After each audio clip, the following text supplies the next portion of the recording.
Senator Cheese Escudero approached me, shook my hand, and said to me, "Thank you. Alam ko naman ang galawan niyo dyan sa DPWH. Okay naman ako. Sabihin mo kay Sec magbaba sa akin."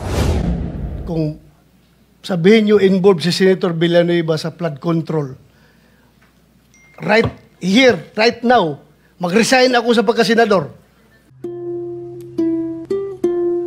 I mentioned that Maynard Ngu and I are close friends and that he was also a close friend and campaign contributor of Senator Cheese Escudero.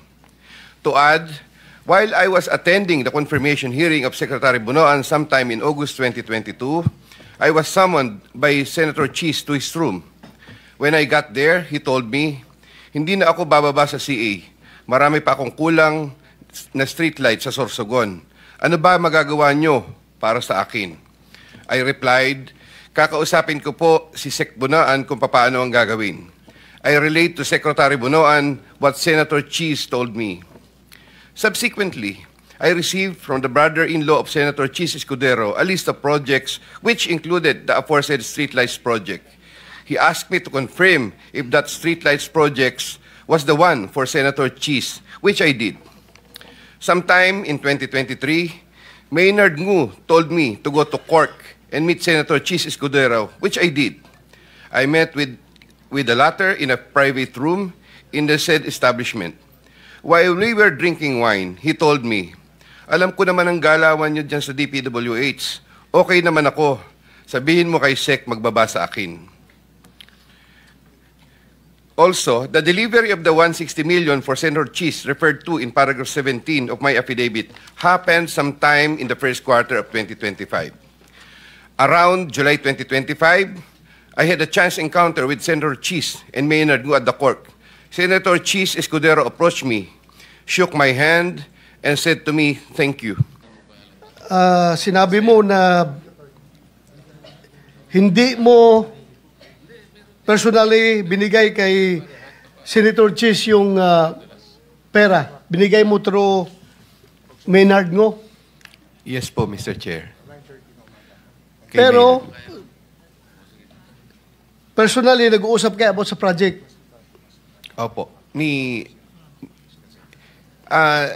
Doon po sa, kung babalikan ko po yung aking supplemental agreement, may dalawang beses po na napag-usapan namin ang mga tungkol sa proyekto. Yan po, ni Senator Cheese. Kaya nga, nagtataka ako, personal kayo nag-uusap sa about the projects, pero pagbigay mo ng pera, hindi mo personal binigay sa kanya.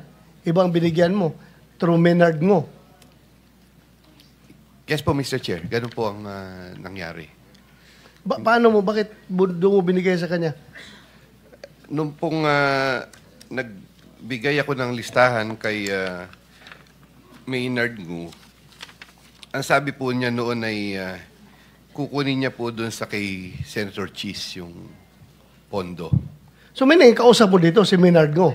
Si Maynard Ngu po ang... Hindi si Cheese? In that particular project po na sinasabi ko na narelease ng pondo sa Marinduque and Valenzuela, si Maynard Ngu po. So Maynard Ngu? Opo, Mr. Chair. At allegedly, sabi kay Cheese yun na project. Pero yung pong projects na yun. Tapos nung nagbigay ka ng pera, kay Maynard Ngu rin. Hindi mo direkta kay Cheese binigay? Hindi po, Mr. Chair. Senator De La Rosa, with your indulgence. So, ang ibig mo sabihin, Yusek Bernardo, yung nagbigay ng project si Maynard Ngu, hindi po si Senator Cheese ang nagsabi, "Yusek, bigyan mo ako ng project dyan," kundi si Maynard Ngu. Pagkatapos po ng aprubahan, binigay nyo yung commission kay Maynard Ngu rin, hindi kay Cheese Escudero. Paki-clarify po. Tama po, Mr. Chair. Kami po ni Maynard Ngu ang magkausap. Ang sabi po niya ay kay Senator Cheese allocation po yung ibibigay niya.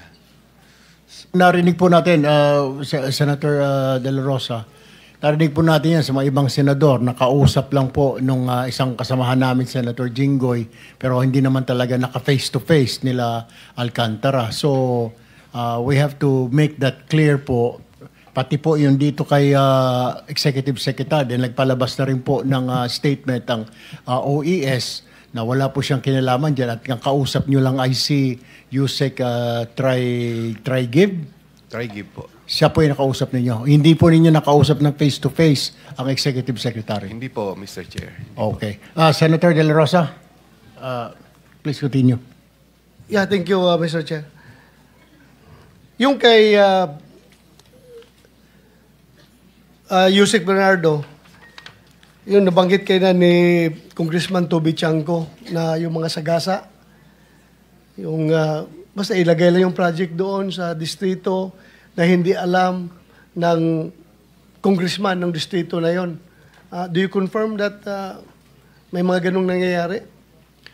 I can confirm po the releases na sinasabi ng congressman na hindi nila alam, but hindi ko po ano yung term na sagasa. Sorry po, Mr. Chair. Ang alam ko lamang po ay talagang minsan may nagre-report po na mga representative na sinasabi nila may lumabas sa akin na pondo pero sino ba may-ari noon? Parang ganun. So hindi po namin, yun po hindi ko na po maalala kung alin-alin. Pero meron pong naririnig na ganun na may lumalabas na pondo na hindi nila alam kung sa kaninong source. Kaya nga, nare-recall ko lang yung kaso na binanggit nyo about Senator Joel Villanueva. Sabi nyo, wala siyang project doon. Pero, Engineer Alcantara, sabi niya, wala siyang project doon. Yung hiningi niya, hindi na-approve. Pero, how come na meron kayong binigay na SOP sa kanya? Kung SOP man tawag noon, bakit ka nagbigay doon na wala man siyang project na na-approve na ni-request niya sa inyo? Your Honor, nung po sa affidavit ko, alam po namin, 1.5 billion po yung gusto niyang request na allocation po sa mga multipurpose building, roads, and other structure po. Yung allocation po talaga at that time, tulad po na sinabi ko na nakaraang hearing, 600 lang po. Kami pa yung lumapit ni boss kay Sec kung paano po mapagbibigyan sana si Senator Joel at 1.5. Ang allocation na lang pong natitira ay parang 600 po. So, nag-isip po kami ng paraan na paano po maimamatch in terms of proponent yung 1.5B maging ang initial computation po namin ay 150. So, nag-submit po ako ng 600 worth ng flood control at 25%. Magmamatch po dun sa 150. Sinabit po namin sa Manila po. Oh, pero yung flood control na yun, na project, sinabi mo, hindi alam ni Senator Villanueva. Galit po kasi siya doon. Galit siya sa flood control, di ba? Yes po. Ilang taon na yan, sige, sigaw-sigaw dito sa hearing Yes, na ayaw niya flood control. Pero bakit ka naglagay ng project doon na i-dedicate mo sa kanya?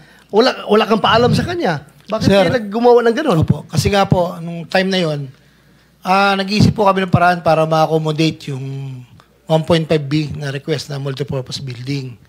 So, nag-usap po kami, nireport ko po kay So, Yusek yung Robert. in short, diskarte na ninyo yon Yes ni po, Your Honor. Yusek Bernardo. Yes po. Mag-flood control kayo para sa kanya without his knowledge. Para makapagbigay kayo sa kanya. Yes po, So, Your Honor. yung binigay nyo na pera, hiningi ba niya yon sa inyo? Hindi po, Your Honor. Hindi niya hiningi ang pera na dineliver mo. Ako po ang gumawa ng paraan para masatisfy lang po yung request na 1.5B.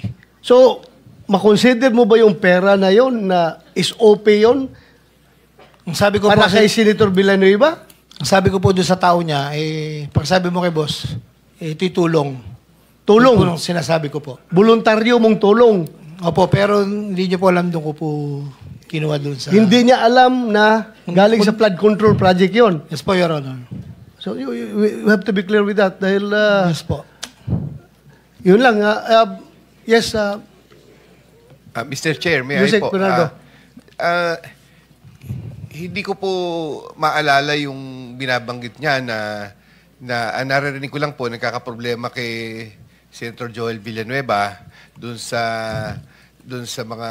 Baykam po kasi minsan na nakakausap lang namin siya at parang humingi po kami ng tulong sa kanya pagka po sa Baykam po kasi Ay, sa BICAM, sorry po, sa budget hearing po kasi ay medyo talagang ano si Senator Joel eh. So, kami po, sabi ko sa kanya kung paano makatutulungan si Senator Joel. So, hindi ko po maalala kung paano pong ano na sinasabi niya na nagbigay ng 600 million na pondo. Kasi yung pong pondo na yon, parang siya naman po ang nag-implement. Siya rin po ang kausap ni... Kung kausap po niya si Senator Joel, hindi ko na po masundan yon, Mr. Chair. Nabanggit lang po niya yung problemang ganon, pero hindi po ako aware na gano'n dun sa sinasabi niyang flood control. Hindi po Kaya nga, gusto ko sabihin sa inyo, kung sabihin nyo involved si Senator Villanueva sa flood control, right here, right now, mag-resign ako sa pagkasenador.